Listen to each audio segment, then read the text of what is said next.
Usa ka pagtuo, usa ka tingog, usa ka katawhan.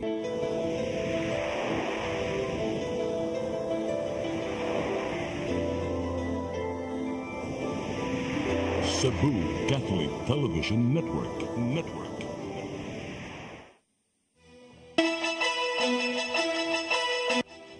Uluhan sa mga balita sa Sayri 47. Kapulisan nangandam na sa pagsugod sa local campaign period karong Marso 28. Ballot box ug battery sa automated counting machine na dawat na sab sa COMELEC. Pagpang-apod-apod sa sinakong bugas sa duha ka mga barangay sa syudad sa Sugbo, wa gikalipay.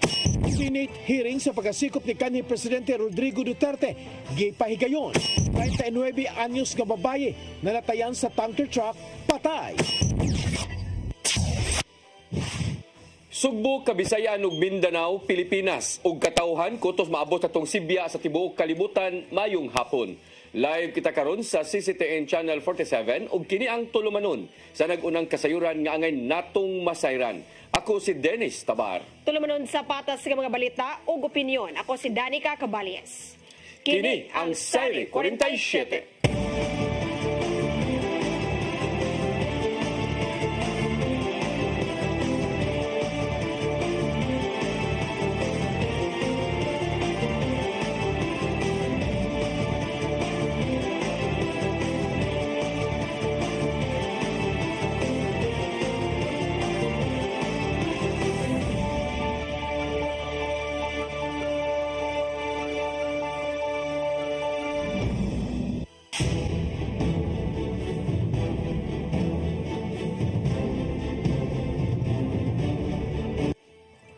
O karon sa kumpletong detalye sa atong mga balita, Mandawi City Police Office nangandam na alang sa pagsugod sa local election campaign karong Marso 28. Duha ka mga partido ang nihangyo og assistance sa pulis sa ilang ipahigayon nga Grand Rally.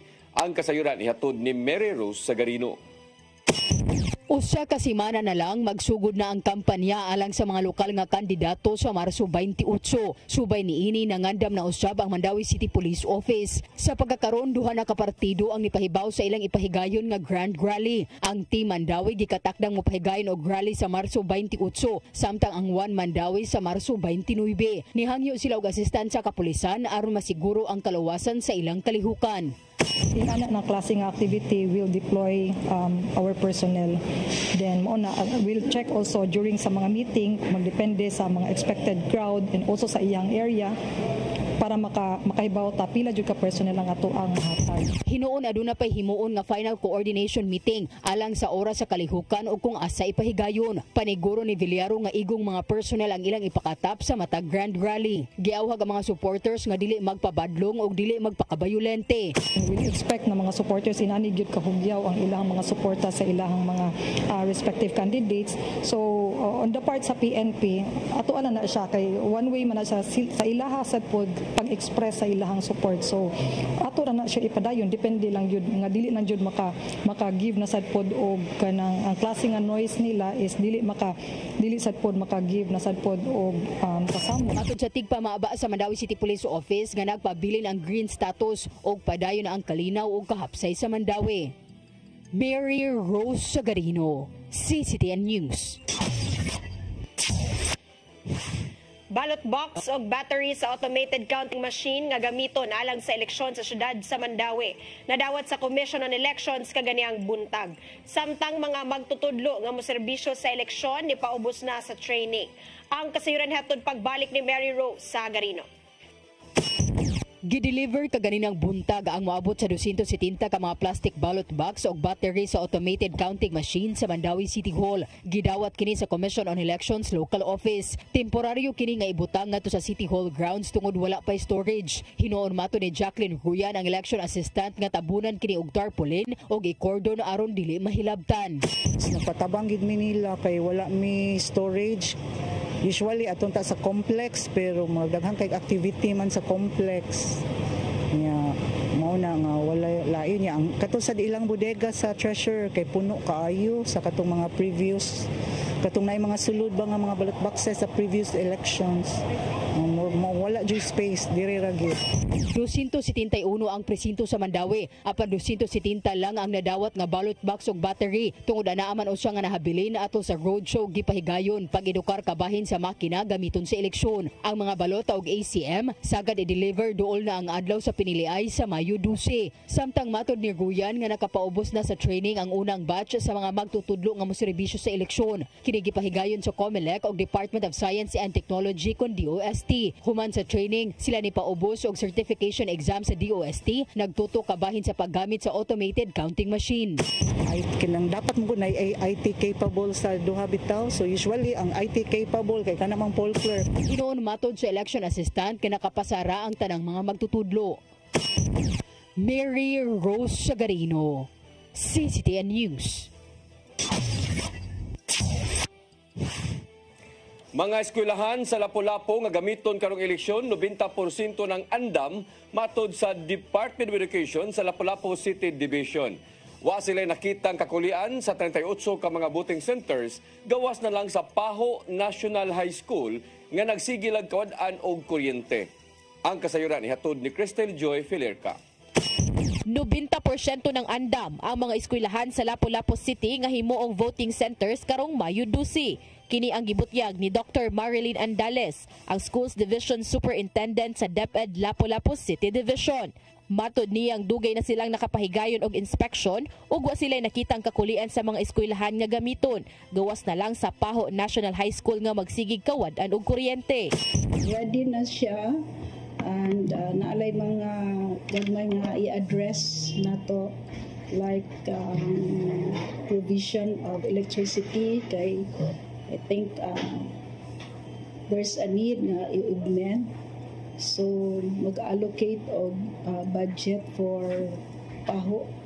Matod ni Michelle Misa, ang Principal 1 sa Paho National High School, nga niadtong nilabay nga tuig pa silang nakasinati niini. Tungod sa kadaghang appliances nga dili na matabang sa ilang circuit breaker, hinungdan sa pagka-trip off sa kuryente. So, kani manggod siya nga bag kaning breaker sa pag-interview nako sa teachers o uban nga personnel diri na kuan ni siya mamrag ni nabag-uhan ni siya since 2016 or 17 pa man siguro to. O nya dayon unsa na ron 2025 na nagyud tay mga ni saka na po datong population sa mga bata. Nya nadugangan na pong buildings plus kanang nakadugang na punta og mga AC, mga ventilation, ing ana bitaw man. So musaka ang tuig alangan na upgrade po bitagin upgrade na po ang ato ang facilities. Apan sukad sa buwan sa Enero ning tuiga, sa gunso na nilang nasinati ang pagka-trip off sa kuryente. Butang kini nga nakahatag og alarma kanila. Sagad kini mahitabo matag hapon ug maapektuhan gyud ang ilang afternoon shift ug school activities. Gikonsulta na kini nila sa MECO ug uban pang mga electrician. Apan mokabat sa kapin 300,000 pesos ang magasto ug way igong pondo ang PTA para niini. Hinungdan nga nagpatabang na ang principal sa DepEd Lapu-Lapu City Division aron nga makapangayo og pondo para sa rewiring project. Kagahapong adlaw, gi-inspeksyon na kini sa Division Engineer aron sa pagsuta sa problema sa kuryente sa maong eskwelahan. Matod ni Dr. Andales nga ang gihatag nga proposal sa principal sa Paho National High School lakip sa agenda sa meeting sa local school board karong hapon. Suma pa niyang naggahin sila og 500,000 pesos ug kuhaon kini sa Special Education Fund. Naghinaot si Misa nga maaprobahan ang gipangayo nilang budget aron nga dili sila maproblema sa umaabot nga eleksyon. Hopefully this afternoon ma-prioritize gid siya kay kanang coming na manggod ang election niya dayon ang Paho is kuan bigid nga several classrooms na mo gamiton gid siya niya overnight gid ang sugaan na namba so gamit ka ng electricity umapagnan kuyaw kaayog kuanan ta bahala na gituyo sa unsay mga kuanan nang mo brown out dako kay problema. Samtang matud usab ni Attorney Anjanette Lamban, ang COMELEC officer sa COMELEC Lapu-Lapu nga adunay 38 ka mga voting center sa Dakbayan lakip na ang Paho National High School ug dili na kini pwedeng pulihan. Positibo siyang sa dili pang eleksyon, masulbad ra ang maong problema sa kuryente. Anyway, if that is true, that will be resolved because the election is May pa man. So napatay pila ka days na ma-resolve na siya. So I think Miko should do something into that aspect kasi mo pasalig mo na sa namemowa the COMELEC and the MECO na dili gud sila magpa-run out. Para sa mga eskwelahan nga ana sa isla sa Olango, mato ni Dr. Andales nga adunay giandam nga generator set para ugaling magka-problema sa kuryente adunay maggamit nga backup. Crystal Joy Felerca, CCTN News. Pagpangapod-apod og sinakong bugas sa duha ka mga barangay sa siyudad sa Sugbo, wala gikalipay sa mga sakop sa konseho. Gikasagmuyo sa usa ka konsehal ang giingong pagtagak sa mga sinakong bugas nga sama lang sa balas nga gikarga sa truck. Ang kasayuran niadto ni Gian Navarro.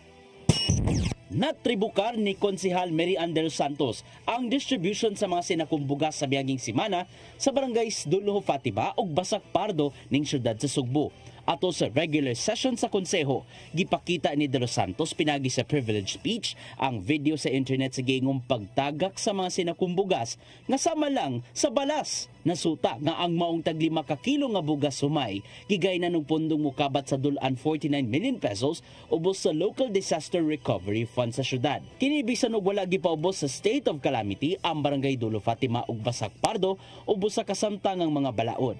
Gikatingalahan usab ni De Los Santos ang giingong wala pagtahod sa naimong panginahanglanon sa mga residente, hinungdan nga ing ana na lang ang paghatag sa hinabang. Mr. Chair, if we continue to be selective in our choice of beneficiary without regard of the very unfortunate members of our society, if we continue to navigate this government by dangling all kinds of offers to persuade people to choose, if we continue to offer non-sustainable program or dole out in order to entice people to favor us, if we continue to foster patronage system in order to keep on hold on the reins of power, then we have done the people a great disservice. Isawan usab nilang Konsel Jocelyn Pesquera o Konsel Nestor Archival among kabalaka o giuyunan nga pinasikad sa pamulitika among pagpanghatag og ayuda. Subay kini sa nabantayan ni De Los Santos nga gingong gigamit ang partidong kusog atol sa mong kalihukan. So makadaot ni sa image also of the Cebu City government nga ilang gigamit nga especially ang mga sakyanan baya nga gigamit, Mr. Chair, are from the DJS, so people would really believe that those are from the Cebu City government, and then the sacks of rice that were distributed were full of worms and molds, Mr. Chair. The case, this is an illegal act. We are distributing rice without any basis. So for me, that's the very clear indication that this is something illegal and this is being done because they want to campaign. And it's very clear that there's the name of the mayor and then that's it. Wala una mihatag og dugang pang komento si Mayor Raymond Alvin Garcia bahin ini og nakita nga pinasikat lang usab sa pamulitika.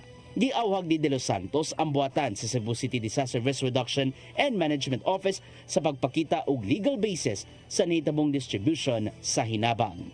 Gian Navarro, CCTN News.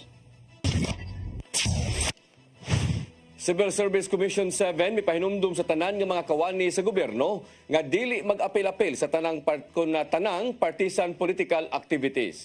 Pasabot nila nga gikinahanglang magpabilin silang neutral taliwa sa kainit sa politika. Ang kasayuran ihatod pagbalik ni Gian Navarro. Karong nagkainit na ang gawas sa pamulitika dala sa mga panghitabo karon sa palibot.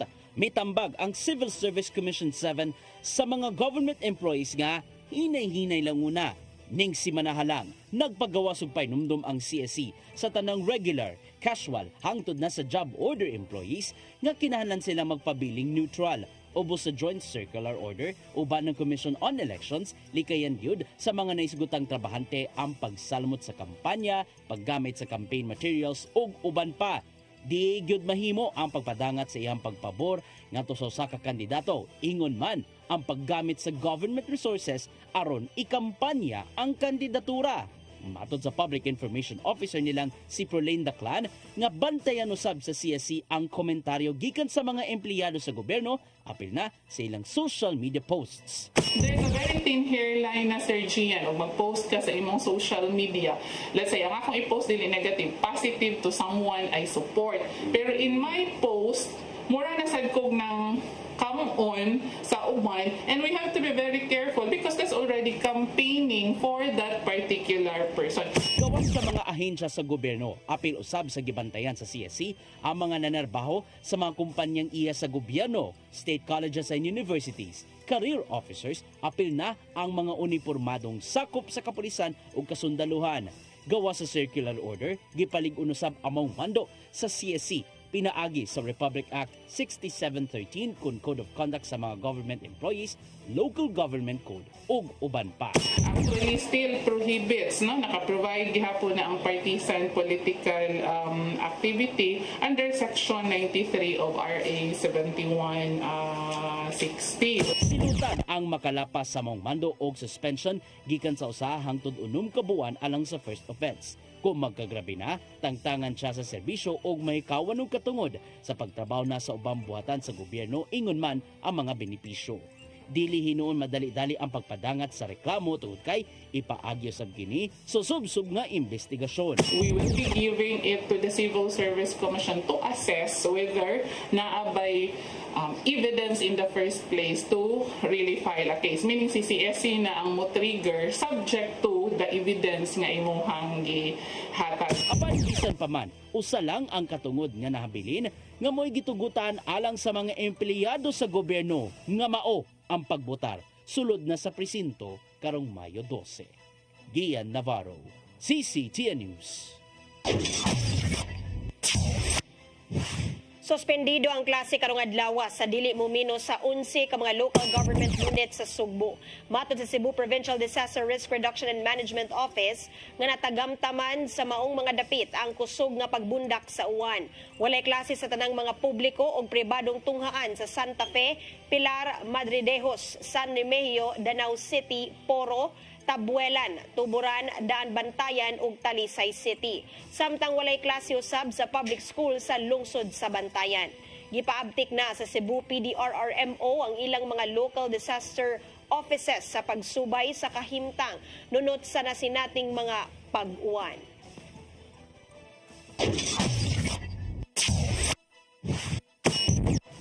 Mosunod, Senate hearing sa pagkasikop ni kanhi Presidente Rodrigo Duterte gipahigayon kana og daghan pa mga balita sa pagbalik sa Sayri 47.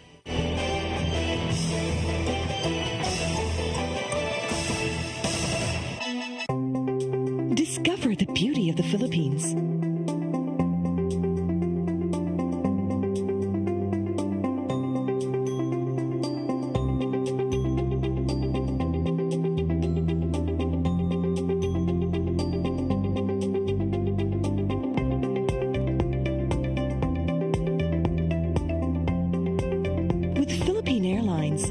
Country's flag carrier.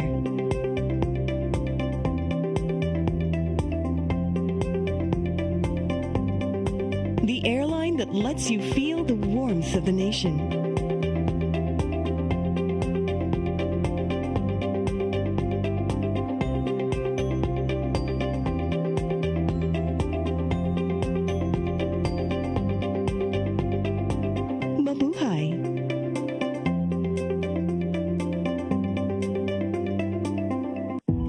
Sa mga politiko, matagal nang ginagawa ni Ariel Querubin ang ipaglaban tayo.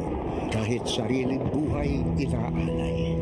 Ngayon, iba ang laban. Pero tuloy ang misyon ni Ariel Querubin, ang ipaglaban tayo. Kung medalya ang sukatan at hindi pera, si Ariel Querubin, ang ating bayani, nakarapat dapat sa Senado. Pag may Ariel Querubin sa Senado, may bayani tayo sigurado.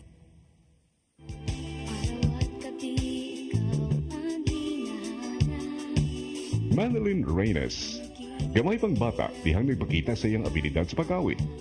10 anyos parang dihang nagkasuod sa Regal Films ug mihimo sa iyang unang pelikulang To Mama with Love. Gisundan kini sa ubay-ubay pang pelikula o recordings.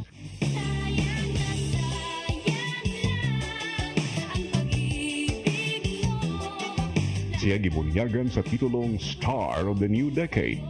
Siya mo'y kinabataang singer na mihimog major concert sa Araneta Coliseum. Gisundan kini sa laing major concert sa Ultra Stadium. Sa iyang kapin sa 25 katuig sa show business, si Madeline Reyes kanunay migahin sa iyang panahon sa iyang pamilya. Madeline Reyes, karbo sa Subo. Subuano ni.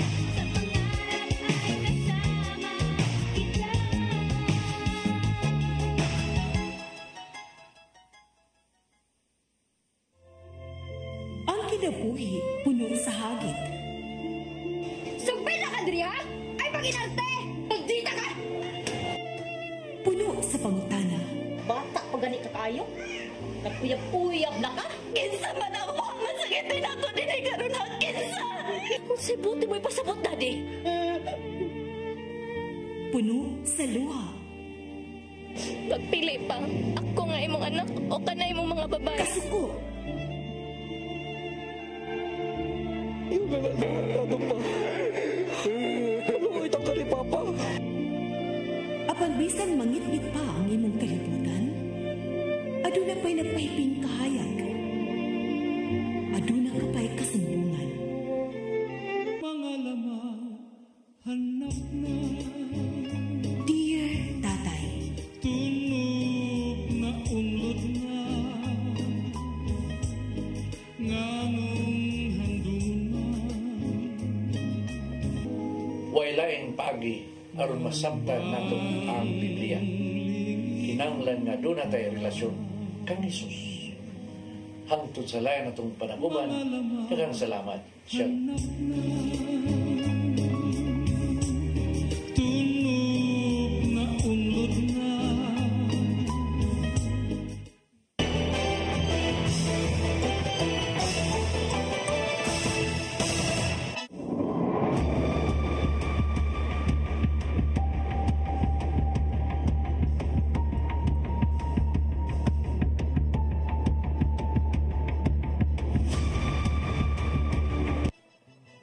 Balik sa atong mga balita, mga dagkong opisyal sa gobyerno ni atubang sa Senado karong adlaw aron susihon ang netabong pagsikop kang kanhi Presidente Rodrigo Duterte sa miaging semana.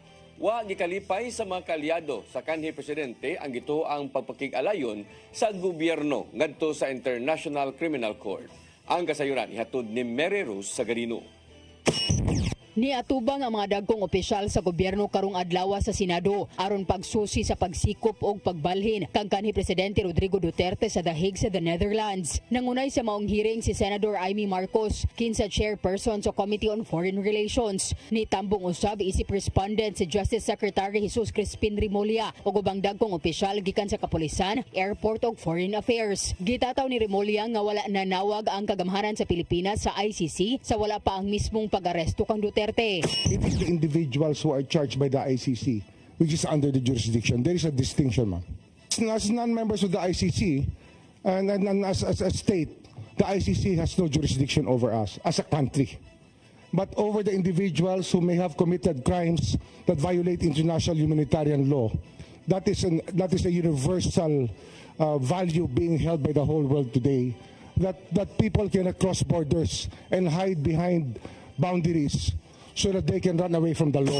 Gihimugatan ni Defense Secretary Gilbert Teodoro nga walay law enforcement ang kasundaluhan alang sa pagsikop kang Duterte sa ICC. Gibarugan ni Interior Secretary John Vic Remulla nga walay nagpaluyong mastermind sa gidangatan sa kanhi Presidente sa miaging semana. Tungod niini, wala gikalipay sa presidential sister nga si Senador Amy Marcos nga nagbahin na ang katawhan tungod lang sa kasong crimes against humanity nga giatubang sa kaalyado niyang si Duterte. Gihulagway niyang halos gisurrender na sa katawhan si Duterte ngadto sa laing korte. The President has said, as he said for the 100th time, that we are not under the ICC.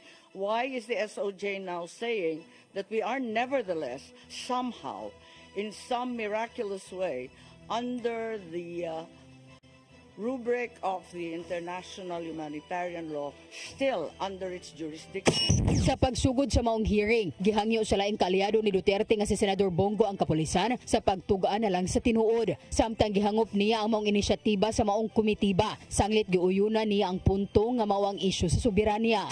Minahal namin kayo ni dating Pangulong Duterte. Sana konting respeto lamang po. Kung nagawa niyo yan sa akin, magsinungaling, mas nagagawa niyo po yan sa ibang tao. Respeto lamang sana. Gaya ng pagrespeto at pagmamahal namin sa uniform personnel. Mary Rose Sagarino, CCTN News. May pasaka na og kasong administratiba ang National Police Commission ngadto sa nag-viral nga pulis kinsang nasagbuyo sa pagsikop kang kanhi Presidente Rodrigo Duterte. Matod sa pamahayag sa NAPOLCOM nga adunay administrative complaint si Patrolman Francis Steve Fontillas tungod sa grave misconduct ug wala pagtinarong sa iyang posisyon. Gitahasan sa NAPOLCOM si Fontillas sa pagduso og counter affidavit sulod sa 5 ka adlaw aron usab makadepensa. Samtang giawhag ni NAPOLCOM Commissioner Rafael Calinisan si Fontillas nga mupahiling sa medical professionals tungod sa posibleng problema sa iyang mental health. Tungod kay sako pagyapon sa PNP si Fontanillas, kinahanglan siyang mo-report sa Quezon City Police District aron dili siya pahamtangan og dugang pang silot. Nagtinabangay ang dulan 500 ka mga empleyado sa Cebu City Hall aron pag-issue sa Pinoy-anan sa mga Badyaw community diya sa may sitio Alaska, Barangay Mambaling. Pinasubay kini sa nahimong mando ni Mayor Raymond Alvin Garcia isip kasulbaran sa grabing kahugaw diya sa maong dapit. Kini usab ang lakang sa city government human nasuta sa mayor nga nagtipon og na ang mga basura sa gawas. Matod ni Puloy Hilasque sa Department of Public Services nga naghiusa-usab ang mga sakop sa iyang buhatan sa Barangay Environment Officers ug uban pang nahingtungdang buhatan sa City Hall. Inguha hinuon sa kagamhanan sa syudad nga ipabilin ang kahinlo sa lugar alang na sa mga nanimuyo. Madawat nga cash incentive sa mga atleta sa Dakbayan sa Lapu-Lapu nga nakalangkat og medalya sa bago lang nahuman nga Sivira 2025 gipatasan. Ang Lapu-Lapu mo ikapito sa overall ranking nga may 72 ka medalya. Ang kasayuran ni hatod ni Crystal Joy Felerca. Nahimong ikapito sa overall ranking ang Lapu-Lapu City sa bag-o lang nahuman nga Central Visayas Regional Athletic Association kun Sivira 2025 nga gipahigayon sa Bayawan City, Negros Oriental. Ang Lapu-Lapu City delegates nga may 448 ka mga atleta nakalangkat og 72 ka mga medalya. 29 niini gold, 15 ka silver ug 28 ka bronze medals. Matod ni Reynold Veloz, ang Chief Education Supervisor sa DepEd Lapu-Lapu City Division, nga kung itandi sa nilabay nga tuig, nakita niyang mas nindot ang nahimong performance sa ilang mga atleta karong tuiga tungod sa mas daghan nga gold nga ilang naangkon. Pero when it comes to performance, makaingon ko nga mas nindot ang performance ron kay compared sa last year nga Sivira nga ni kuha lang ta og 20 ka goals. Karon ni abot ang 29 goals. So, naka-contributory ato niya. Of course, atong Arnis. Sure naman atong Arnis nga daghan. Orag 16 ka goals atong Arnis. Then, ato ang dance sports na nang-haros po. Doon na sila 6 ka goals. Tungod diini, matod ni Dr. Marilyn Andales, ang Schools Division Superintendent, nga gipatasan usab ang madawat nga cash incentive sa mga atleta subay sa mando ni Mayor Junior Dahongchan. Sa nilabay nga tuig, 5,000 pesos ang madawat sa gold medalist, 3,000 pesos ang sa silver medalist ug 2,000 pesos ang sa bronze medalist. Apan karong tuiga, ang mga atletang nakaangkon og gold medal makadawat og tag 7,000 pesos. Ang silver tag 5,000 pesos ug ang bronze medalist adunay tag 3,000 pesos. Kung nagdoble ang nakuha nga medalya sa usa ka atleta, doble usab ang iyang madawat. So as to the number of golds, so di pa sila kung daghan. Kung napoy uban nga, na gold, na silver, so i-count yapon. Ang pondo ni ini magikan sa Special Education Fund ug madawat kini sa mga atleta karong Marso 27. Crystal Joy Felerca, CCTN News. Ika-75 kaadlaw na tawhan ni Cebu City Konsibo, Archbishop Jose Palma kagahapon, gisaulog uban sa mga kaparian, kaobispuhan ug uban bang mga personalidad. Gipasalamatan ni Palma ang tanan nga mga niabag alang sa mamahimong kaugmaran kung kaugmaon sa simbahang Katoliko. Ang kasayuran ihatod ni Gian Navarro. Nahimong mabulokon ug malipayon ang 75th birthday ni Cebu Archbishop Jose S. Palma kagahapon. Gisugda namong espesyal nga adlaw so sa Kamanyanita celebration sa Archbishop Palace, Dakbayan sa Sugbo. Nag-abot sa gawas ang mga relihiyoso, seminarista ug ubang laiko aron pukawon ang birthday celebrant. Human sa pagharana, giulagway ni Palma nga nahimong maayong ehemplo sa synodality ang maong kalihukan tungod sa mga yanong Katoliko nga nakigduyog. Gipasalamatan sa Arsobispo ang mga sakop sa Archdiocese nga padayong ni abag alang sa mamahimong kaugmaon sa simbahang Katoliko sa Sugbo. So thank you because as I often say, you are the hope. You are the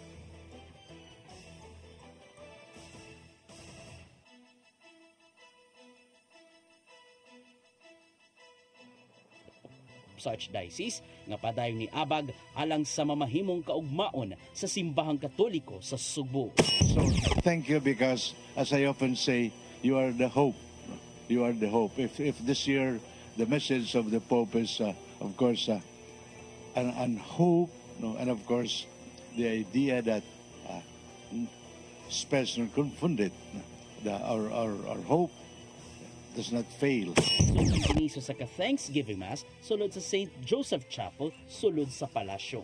Dungan sa solemnity ni St. Joseph, giawhag ni Palma ang katawhan nga iampo ang 12 pamilya sa Katilingban, nga mao ang Archdiocese ug ang simbahang Katoliko. Reminded of the love between Jesus and Joseph and Mary, then we know there is no other way but to continually discern what makes our heart palpitate and truly become supposed to be an expression of our response to the love of God. Ang gitapos ang espesyal nga adlaw sa Arsobispo sa usa ka engrandeng birthday celebration. Apil sa mga miduyog sa mga kasaulogan, ang mga kaparian, kaubisbuhan ug ubang lay faithful. Kuyog usab niya na panahona ang pipila ka mga local officials ug ubang personalidad.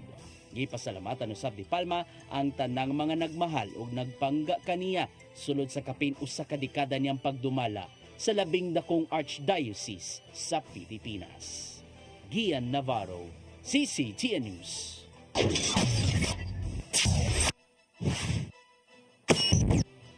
Mosunod, 39 anyos nga babayi na natayan sa tanker truck, patay. Kana og daghan pa mga balita sa pagbalik sa Sayre 47.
Balik sa ato mga balita, patay ang 39 anyos nga babae human malataye sa tanker truck nga gisakyang motor kagabi sa taytayan sa South Road Properties habig na sa barangay Mambaling ning Dakbayan sa Sugbo.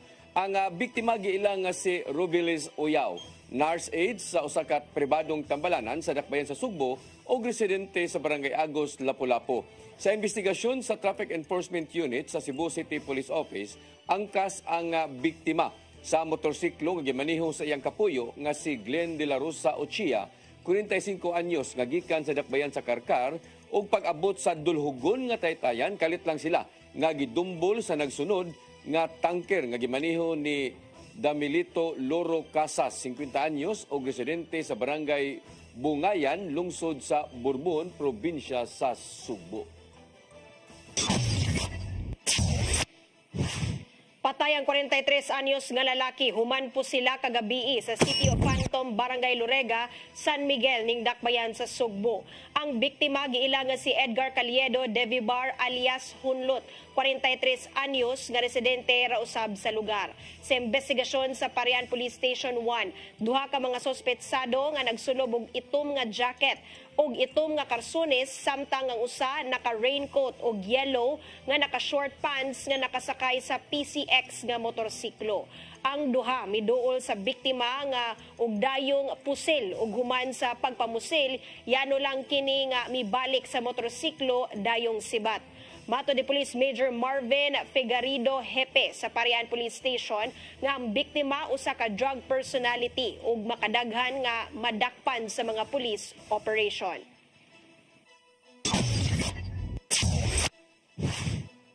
Vegetable broker nga high value target sa lungsod sa Dalaget, probinsya sa Sugbo, nadakpan sa buy-bust operation sa PDEA 7. Kapin sa tunga sa milyon ka pesos nga kantidad sa illegal nga drugas na sakmit sa mga operatiba. Ang kasayuran ihatod ni Arnold Bustamante. Napusasan ang 39 anyos ka vegetable broker o middleman human na mabayba sa mga sakop sa Philippine Drug Enforcement Agency 7 Cebu Provincial Office uban sa Dalaget Police Station alas 7:30 gabi sa barangay Bantalungon, Bukirang Dapit sa lungsod sa Dalaget, Probinsya Sugbo. Ang nasikop nila ni PDEA 7 Director Alex Tablate nga si alias Juan, 39 anyos nga residente raw sa mga lugar nga nabutang sa listahan isip high value target. Nakuha sa mga operatiba sa PDEA 7 ang upat kada kung puto sa gituang shabu nga mutimbang sa 80 gramos nga doon estimated average market value nga 544,000. Lakip na ang usa ka cellular phone ni mato ni Lia Alcantara, ang information officer sa PDEA 7 nga kapinus ka buwan nila nga gipaubos sa case build apag suspitsado human nila madawat ang kasayuran gikan sa kasaligang tinubdan may kalabutan sa ihang nga pagpayhot sa illegal nga drugas. Nalakpanan nitong 2021 si Juan sa kaso gihapon sa illegal nga drugas ug nagprovisionary pag 2022. Ang mga nakuhang ebidensya ginusok kini sa PDEA 7 Regional Office Laboratory alang sa himuon nga disposition. Giandam na ang kasong kalapasan Section 5 ug 11 Article 2 Republic Act 9165 ang ipasaka sa PDEA 7 batok sa mga suspitsado. Arnold Bustamante, CCT News. Moabot sa 340,000 pesos nga kantidad sa gituwang shabu ang nasakmit sa kapulisan sa buy-bust operation sa Barangay Luok, Syudad sa Mandawi kagabi. Nasikop sa kapulisan si Demski Pipito, 26 anyos, mekaniko o residente sa Barangay Kanhulaw, Lapu-Lapu. Sa investigasyon sa kapulisan, si Pipito makabaligya og 50 gramos nga shabu matag semana ngadto sa Mandawi ug Lapu-Lapu. Mato ni Police Lieutenant Colonel Mercy Villaro, tigpamaba sa Mandawi City Police Office nga sa record na aresto na usab kaniadto ang suspect tungod gihapon sa illegal nga drogas. Kini na priso sa tuig 2016 hangtod tuig 2021. The same ang ato ang operative na nakadakop sa iya. Balik ko yung duwa mo. Kay syempre nasa siya sa record, so through monitoring nahibaw-an gihapon nga niduwa siya og balik. Mo kadtong naglangkob sa atong mga balita sa Sayre 47, ako si Dennis Tabar. Ako si Danica Cabali, sangtod ugma sa inyong paboritong tulumanon. Sayre 47.